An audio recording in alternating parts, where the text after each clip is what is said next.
So magtatanim tayo ngayon. Kung maaari, maalam talaga ako magtanim. May mga halaman kasi ako dun sa loob. Binili ko sa Tagaytay dati. Tapos, lilipat ko sila sa lupa. Kasi sabi, mas nagiging healthy daw ang halaman kapag nasa lupa.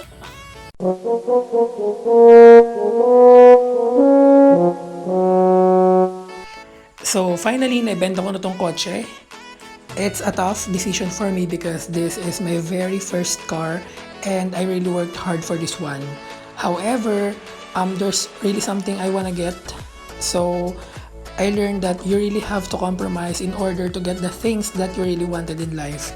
So I've been through a lot of places using this car. I've been to Manila so many times, Mindoro, and even Baguio last Christmas. So it's hard, but I made it. So I waited for like 3 weeks bago ko mailabas yung kotse ko sa kaso because I've got so many problems along the way.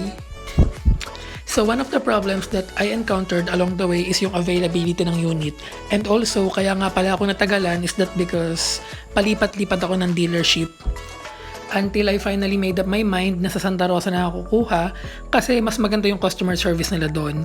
Now, I am showing you how the car looks like without the tint, the seat cover, and all the freebies. Maganda na siya as it is, pero I want more privacy so I want my windows black. But one more thing that makes my buying experience a little harder is picking which color to go. Lahat kasi maganda and it all depends on your taste. This is originally my first choice. However, I decided na I won't go for this color kasi na-realize ko na habang tumatagal, nakakasawa yung kulay niya. And this is very in demand. So, hindi na siya maganda kapag lahat na lang kayo ganito ang kulay. My second choice goes to this color kasi super neutral nung kulay niya. It's not so striky at the same time. Super professional nung datingan niya. So, I prefer this color kasi madali siyang bagayan in all terms. At the same time, hindi ko pagsasawaan yung ganitong klaseng kulay kasi sobrang cool niya sa mata. Ito yung pangatlo ko napili, red. Super sporty nung kulay, especially in person. However, I'm not a sporty person. Buti na lang talaga hindi ako nag-red. And the least is white. Sobrang pure nung kulay, sobrang clean. Pero hindi ko to kayang maintain, so hindi ko siya pinili. Come September 21st, after all the papers and signing of all the documents, finally, nasa akin na yung kotse.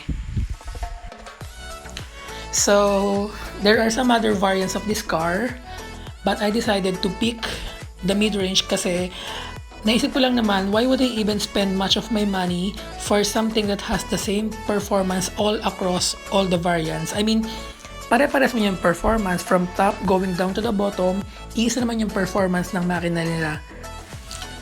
And I am also surprised na I don't have to spend much money para ma-customize yung kotse kasi in order na makuha ko yung itsura or yung aesthetic ng upper variant, hindi ko kailangan gumastos ng sobrang laki and it surprises me.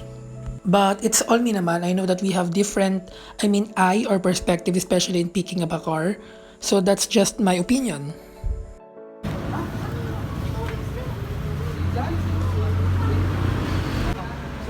Isasako mo na. Sasako mo na. 20 model ito ba?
So ito yung itsura ng kotse ngayon, wala yung mags. Pumpkin spice,